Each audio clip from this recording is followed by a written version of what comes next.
This is our stage 24 test review. We're going to start off with the imperfect versus the pluperfect subjunctive. Here at the top, I've listed the parts or the principal parts of the two verbs that I'm using. Amo, amare, mawe, amadas for to love, and wolo, wele, wolui to wish. As you can see, the imperfect subjunctive uses an infinitive, present active infinitive, plus a T. The same thing for wele, it uses that present active infinitive plus a T. For the pluperfect subjunctive, we use the perfect infinitive plus T. Woluistic, same thing, perfect infinitive plus a T. Now you can use OMST, moose, tees, or unt for those. As you can see here, I've highlighted the subjunctives, extracisit, marit, irit, cognoissit, and wellit. You need to be able to look and see it extracisit, that it has that perfect infinitive, extracici within it. With amare, you're going to have to see that amare is inside of it, that present active infinitive. That creates my imperfect subjunctive. Same thing for iret. I have the ire inside of iret. Present active infinitive inside makes it an imperfect subjunctive. For cognoissit, we have the perfect active infinitive, cognoisse inside, so I have a pluperfect subjunctive. For wellit, I have wele, that is our present active infinitive. That gives me an imperfect subjunctive. So being able to identify both the infinitive and the subjunctive kind of go hand in hand. If I know what a perfect infinitive is, I can recognize the pluperfect subjunctive. If I know what a present infinitive is, present active infinitive, then I should be able to recognize the imperfect subjunctive. I want to make sure that you understand where these infinitives come from. Amare and wele both come from the second principal part. You can see here I have amare and wele highlighted.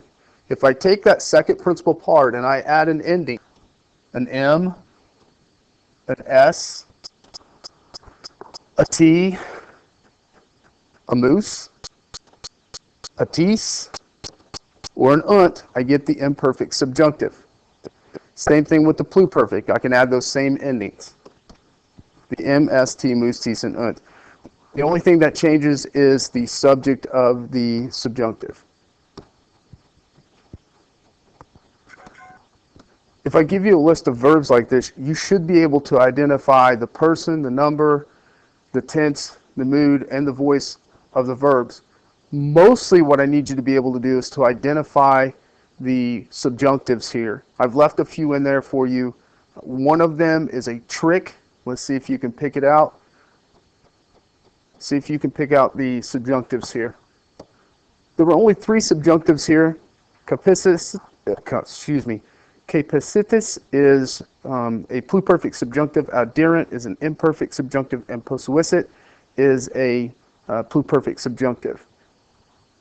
Some of you may chose lentissimus as a pluperfect subjunctive. You have to be careful and make sure that you know what the word means. This is actually a superlative adjective, not a subjunctive.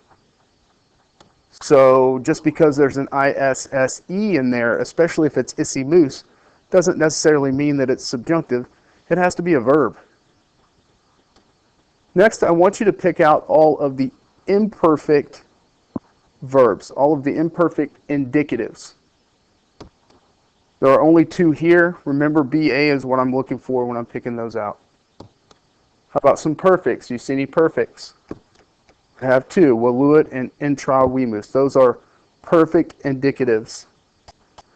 These 2 are infinitives. The habuisse is a perfect infinitive. Carrera is a present active infinitive. And I snuck in a little perfect active participle as well, passus. So identifying tense, identifying whether it's indicative or subjunctive, identifying whether it's first, second, third person, singular, plural, is a fairly large part of this test. So make sure that you can tell that's first person, that's second person, that's third person, that's singular, that's plural, that's present, perfect, imperfect, or perfect. It's indicative or subjunctive. It's active or passive. Another part of this test is using the infinitive, especially whenever we're combining the infinitive with a personal ending to create those imperfect and pluperfect subjunctives. Really only two infinitives that you have to worry about: the present active infinitive like dukara here, and the perfect active infinitive like duksise. We translate those with to lead and to have led. Make sure that you are also aware that the ERE here signifies that it's third conjugation. Using the infinitive, for the most part, all we do is use it as a complementary infinitive. In this sentence here, I have Modestus Strithionum quaerere voluit. Modestus wanted to find Strithio. In this case, quaerere is being used as a complement to voluit. We expect to get an infinitive with certain verbs like volo, nolo, some of those special constructions like necesse est. Conjugation is also important. First conjugation uses an ARE.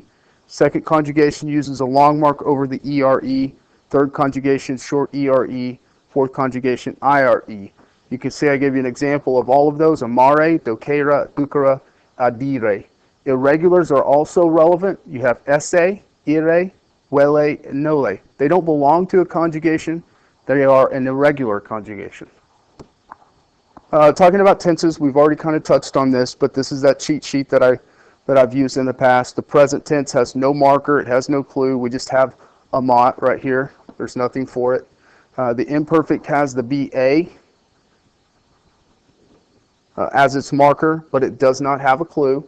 A mawit here, the perfect tense, has a clue but no marker. The pluperfect has the marker V and also has ERA as its, has the clue V and then has the marker ERA. So being able to go through and identify, these are all indicative, by the way, none of these are subjunctive. Being able to go through and identify all of these tenses in the indicative is very, very important. Translating them, also important. Here the translation: he loves, there's no color in it because there's no marker, no clue. He was loving, for amabat, the blue signifies the BA. He loved, for the perfect tense, the V and the ED are connected. And then pluperfect, had for the ERA, and then ED for the V. So he had loved. Very briefly, this test will revisit the use of quod. It can be used as a relative pronoun, which, or as a conjunction, because. I gave you 3 sentences here. Each one of them represents the use of quod. The first one I have red because it represents the relative which. You can see the red to red. In this sentence, I have to ask myself, is there a neuter noun for it to relate back to? And in this case, quod relates back to the road. So I have the road which we take, was long. Let me change that to perfect tense. The road which we took was long. In the second one, I made it blue because it's being used as a conjunction. In this sentence, if I look backwards here, there's no neuter noun for it to relate back to. If there's not a neuter for it to relate back to, it's going to be used as a conjunction. There are cases, like in this last one, where it could be either one. Quod could relate all the way back to road. So the road was long because we took it. That doesn't really make sense, so here I would have to use context and say the road was long because we took it doesn't make any sense. It's not long because we took it, it's just long. So the road was long, which we took. This is kind of, in English we would call this misplaced modifier, but Latin it's very possible, not likely. Usually quod will follow, if it's a relative, will follow that neuter noun like it did in the first one. Also important for us to be able to identify participles. We have 3 kinds. We have the present active, we have the perfect active, and the perfect passive. The present active is going to use that NS, NTIS, like present, to identify it. The perfect those are perfect actives that we have to memorize. We have words like adeptus, anything that ends in gressus, like progressus, regressus, ingressus, egressus, integressus. Conspicuatus, locutus, secutus, and passus. These are the verbs that you guys have used so far that are perfect and active. Why are they perfect and active? Because they are deponents. They just are. It's Latin. There's no real rhyme or reason. Amatis is our fourth principal part of amo. Those fourth principal parts are going to be perfect passive participles. So unless it's one of these words down here, adeptus, egressus, conspicatus, locutus, secutus, or passus, if it's not one of those, then it's going to be a perfect passive participle. Finally, a short review of your comparisons. You're going to have a couple of these on your test. You need to know whether you're dealing with a positive, comparative, or superlative. The blues are adjectives. Lentus, to change it into a green adverb, I just changed the US to an E. That's positive. If I have a third declension adjective like Keller, I change it to ITER, Kelleriter, to make it an adverb. For the comparatives, I add IOR for the adjective, IUS for the adverb. Superlatives have the ISS, IMUS for the adjective, and the ISIME for the adverb. Remember, you can also get double R like you do with Kellerimus, Kellerime, or double L like you do with difficilimus and difficilime. Test is simply going to give you an adjective. It's probably not going to be in the nominative. As a matter of fact, I know they're not. They're going to be in a different case, and you're going to have to identify whether it's positive, comparative, or superlative. So it's important that you know what an adjective is modifying as well. Here I have terrible verb choice, so I'll go ahead and change that to portat. I have he carries the tired boys to the villa. Fessos modifies pueros. It doesn't have an IOR in there. There is no ISS in there, so that is a positive form. If I want to change it to rather tired boys, here I have he carries the rather tired boys. That's a comparative. It's got that IOR in there. If I want to make it superlative, I add that isimos, and again, they are accusative and plural because they're modifying that pueros. That's why I got the OS here. I had the ES before this one. I can make an adverb in this sentence as well. It changes the meaning a little bit. He carries the boys to the villa tiredly. So that would be the positive form of the adverb. I can change it to he rather tiredly carried the boys to the villa, or very tiredly he carries the boys to the villa. So make sure that you can identify the comparative and the superlative along with the positive forms. I want to make sure that you understand how to create these verbs that we're talking about, whether it's indicative or subjunctive.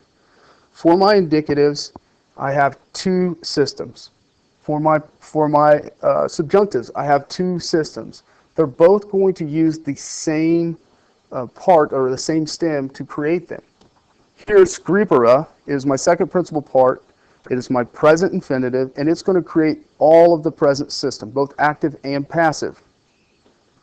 If I simply give it an ending, I get scriberamus, if I could say it right, scriberamus, which is, of course, my imperfect subjunctive. If I take off the ERE and add the IT, now I have the present indicative. Now I can give it a marker, like the BA, and that changes the present to the imperfect indicative. Next, I have scripsi, which is our third principal part, and will create our perfect active system. Now, it doesn't start off as an infinitive. I actually have to add the ISSE. Now I have a perfect infinitive. If I add an ending to this, I get the pluperfect subjunctive. Now, if I start back with the scripsi like I was, I'm still in the perfect system, but I have to remember that in order to say perfect active, it's got some weird endings.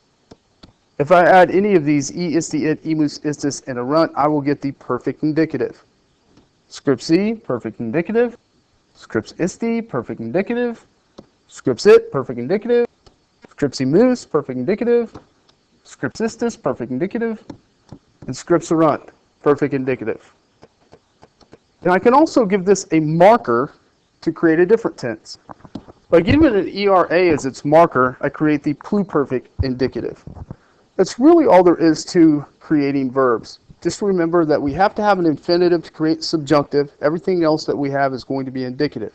And if you remember your marker and your clue rules, it shouldn't be a big issue. Next is your English vocab. You have audacity, which is like boldness. Authoritative, that's somebody who's acting powerfully. You have aver, which is like to assert positively as if it were the truth. Colloquial is pertaining to informal speech. Anything that we say that's part of our culture that doesn't fit into that regular dictionary. Comprehend is to understand, to take in, to learn. Descendant is someone who comes from your ancestry. Like if all of my kids would be descendants, my grandkids would be descendants. Desertion is abandonment. Equestrian has to do with horses or horsemanship. Exhume is to remove from a grave. Inhumation, that's whenever we put someone into the ground. Humus means ground. To exhume is to take out of the ground. Flume is an artificial channel could be for air, could be for water. Humus, as I said, has to do with the ground. If we use it in English by itself, humus, it's usually a dark, like organic soil. Passion is ardent love or sufferings.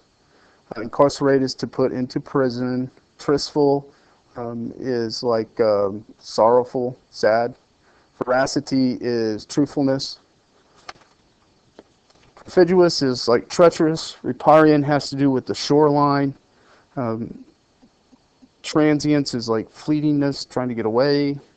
Egress is like an exit. Pontiff, this is actually fairly interesting. We have the Pontiff Maximus, which is our Pope. The Pontiff originally were bridge builders. So for our religious purposes, it's someone who builds a bridge between heaven and earth. Who did it in Latin? From all of our stories, what did these people do? Modestus, Strithio, Equus, Salvius, Agricola, Bulimicus, Cogidubnus, Servus Captus. Just kind of remembering what those people did will help us a lot. The Equus, they go out looking for Dumnorix and Quintus. Modestus and Strithio, they're on the road traveling with their Equus, with their horse. That's the one where they come across to the bridge. The horse doesn't want to go across. And whenever Modestus, and he finally gets across, and as he's crossing, he falls in and, of course, blames the horse and Strithio for weakening the bridge. Salvius is our central bad guy in this section, of course. He's out to get Quintus and Dumnorix because he doesn't trust them. Agricola is the general who's trying to take over the north side of the island. Bulimicus is on Salvius' side. Remember, Dumnorix and Bulimicus were the athletes competed against each other. Bulimicus has chosen the side of Salvius, and Dumnorix has chosen the side of Cogidubnus. At this time, Quintus and Bulimicus are traveling to Agricola to see if he can help them out. Cogidubnus, of course, is the king, wiped out. Servus Captus is the slave who was captured. He gives up the information about the food and about the direction of Dumnorix and Quintus. The who am I is just some Latin sentences that describe each one of the characters. Agricola, the general, Bulimicus helping out Salvius, Dumnorix helping out Quintus, Quintus trying to get to Agricola, and Salvius trying to stop them all. It's just going to give you kind of a short description of each one of those characters, and you have to choose which one belongs. Now, there are a ton of cultural questions on this test, so I brought in some help so I don't lose my voice. Here is Eddie Sullivan. All right. What was the cursus publicus? That was the imperial post. Basically gave you the right to trade in your horses for new ones if you needed them. You had rights to go across areas that some people normally wouldn't be allowed to travel. You could make use of other people's homes and guest stops, etc. How did the Romans travel? They traveled by foot, they traveled by cart, and they traveled even by horses. Using the cursus publicus, how far could one travel in a day? 50 miles. That's probably mostly going to be on horse or by cart because I can't walk no 50 miles in a day. What did the Romans use to line up straight roads? Well, They used a couple of things. One of the cool things they used was smoke from fires. They also used this thing called a groma. What was a fossa? Well, that was a ditch on the side of the road. We get the word fossil from that because we find fossils in ditches that we dig. Why were roads built originally? Them dadgum Romans need to get troops all over the place as quickly as possible so that they could defend this empire that was so big. So they built themselves a bunch of roads. Who were the Caponists? These were the innkeepers. These guys, you don't want to trust them with nothing.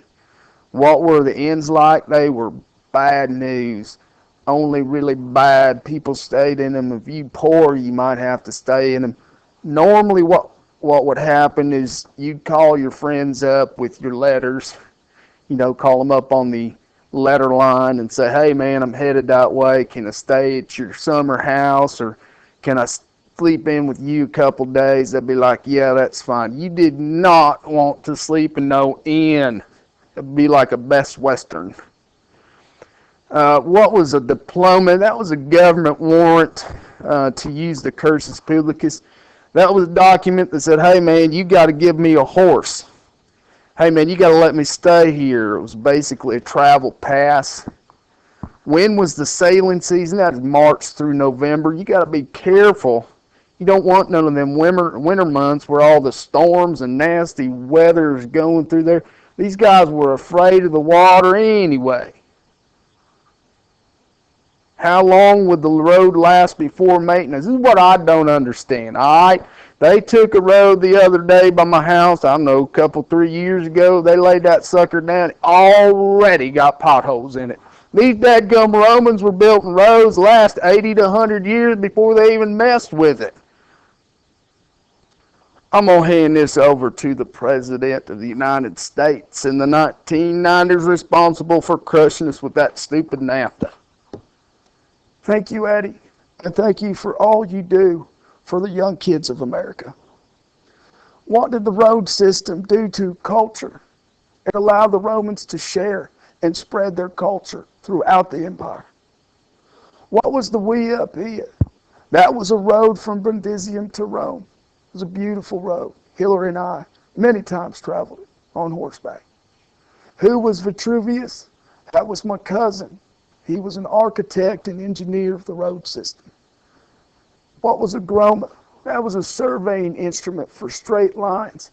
The Roman roads were incredibly straight. What were the itinerary? Those were road maps, so you wouldn't get lost. You're traveling along, you know to take a right or a left. Very important not to get lost in ancient Rome. You didn't want to end up in one of those inns. What were the mutationes? This was a livery for exchange of fresh horses. That was a place where you could change your mount for a fresh one. And what was the pavimentum? Surface of a road. It was basically pavement. What was camber? Well, that depends on what your definition of camber is. It's a term for curvature or mounding of the road. It basically helped keep the water from running the road. Because, like Eddie said, today, the government, we try to build these roads, and we give this job to somebody who doesn't know what they're doing, and this is what happens. You get potholes. Thank you very much, Mr. Trammell, for allowing me to go through this culture. Thanks. You guys, good luck on this. I hope you do well.